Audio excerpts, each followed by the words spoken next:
थेट जाऊयात उद्धव ठाकरे यांच्या रॅलीमध्ये। सार्वभौम प्रजासत्ताक स्वतंत्र झाल्यानंतर स्वतःचं संविधान असणारा आपला देश आणि एकूणच जी काही यांची मस्ती पाहिली सत्ताधाऱ्यांची, तर ज्यांनी संविधान लिहिलं, ज्या आपल्या महामानवाने आपल्याला संविधान दिलं, त्यांच्याबद्दल सुद्धा हे आंबेडकर आंबेडकर आंबेडकर आंबेडकर फॅशन वगैरे आहे। अरे तुमच्यासाठी फॅशन वाटते, दाखवतो तुम्हाला ही फॅशन काय, फॅशन काय ती दाखवतो।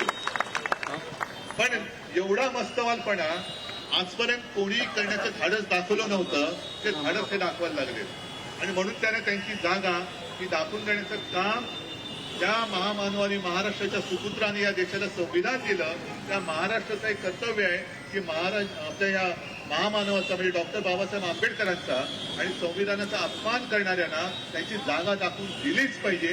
ते कर्तव्य यावेळेला आपल्याला भगवा हातात घेऊन करावंच लागेल। आज 25 जानेवारी हा मतदार दिन असतो, पण मतदानाची काही किंमत राहिली का शिल्लक? नाही। कसं मतदान होतंय म्हणजे माझं तर म्हणणं असे की ईव्हीएम मध्ये घोटाळा होतो नाही होत ही तांत्रिक बाब आहे, पण त्याच्यामध्ये सुद्धा आता या सगळ्या यंत्रणा हातामध्ये धरून जणू काही या देशामध्ये नागरिक हा नावाचा काही प्राणी नाहीच आहे अशा पद्धतीने राज्यकारभार चाललेला आहे। म्हणजे आपले मूलभूत अधिकार हे आता हिसकावून घेतले जात आहेत।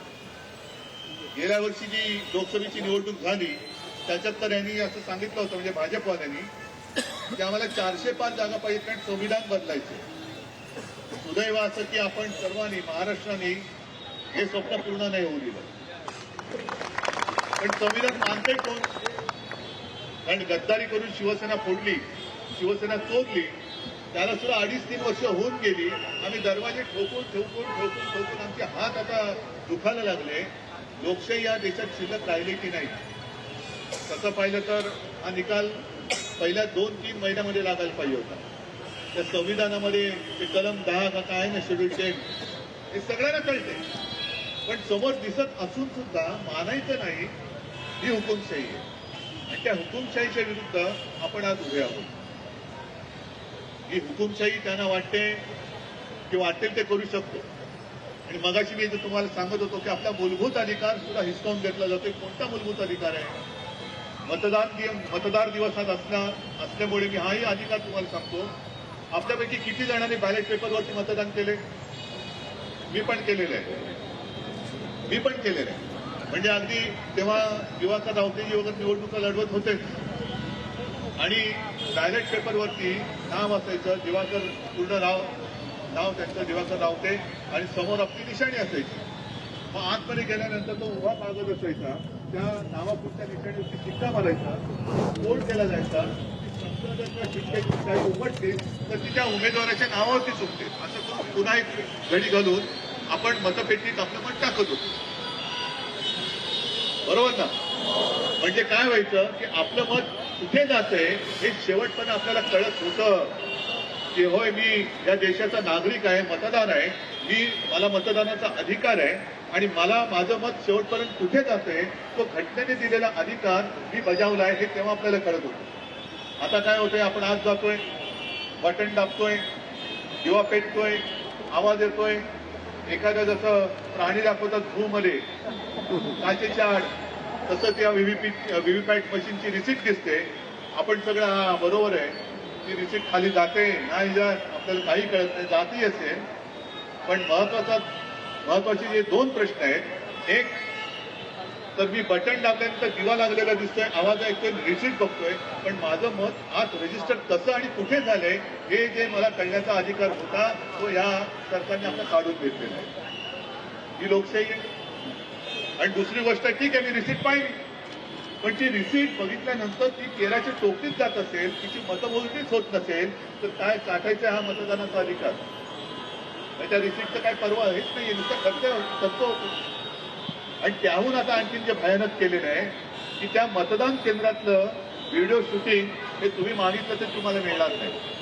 ही लोकशाही। ज्या एका फिल्ममुळे चंदीगडच्या महापौराच्या निवडणुकीतला घोटाळा हा कोर्टासमोर आला आणि ती निवडणूक रद्द करून मला वाटतं पुन्हा तो महापौर बसला, ते आता तुम्हाला पुरावाच मिळणार नाही। मग आता या सगळ्या प्रकाराला पुरावा का गाढवा आहे तुम्ही ठरवायचं। आणि म्हणून आज मी हे ठरवलं की अगदी बाकीच्यांनी जरी कोणी काय करायचं, कारण ते सगळे लाचार आहेत.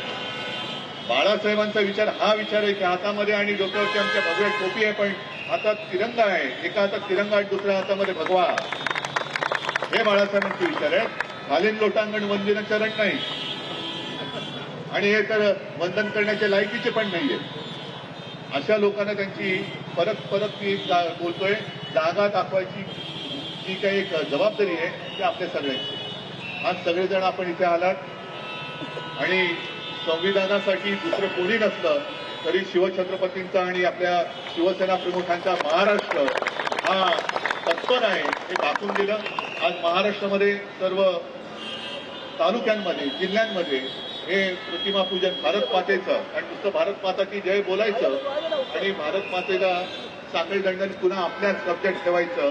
हे जसं त्यावेळेला स्वातंत्र्य लढ्यामध्ये परकीयांपासून भारत मातेला मुक्त केलं, तसंच जर का आपले स्वकीय जर भारत मातेला पुन्हा आपल्या साखळी दंडाने बांधून ठेवण्याचा प्रयत्न करणार असतील तर ती तोडण्याची सुद्धा जबाबदारी ही आपली आहे आणि आपण ती स्वीकारले. हे आजच्या या कार्यक्रमातून जे कोणी हे स्वप्न बघत असतील त्यांना हा इशारा देतोय. तूर्त सगळ्यांना आपल्या प्रजासत्ताक दिनाच्या मी शुभेच्छा देतो.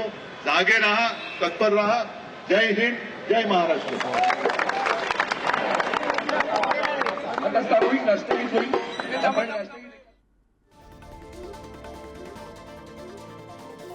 ठाकरेंच्या शिवसेनेचं संविधान दिंडी सोहळा दादरमध्ये या सोहळ्याचं आयोजन करण्यात आलेलं आणि त्या ठिकाणी उद्धव ठाकरे बोलत होते. यावेळी त्यांनी सरकारवर जोरदार टीका केली.